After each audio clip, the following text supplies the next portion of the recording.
Guys, it's 9:03 in the morning and we are 200 kilometers away galing sa bahay.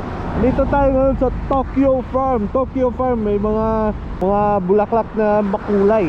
Maganda siguro puntahan dyan. Pero hindi tayo pupunta dyan, guys. Meet natin yung boys from Korat. Doon mga 30 kilometers, actually 27 kilometers. No, 28 kilometers. Lapit na. Okay, so maganda naman takbo natin, wala namang problema, walang aberya.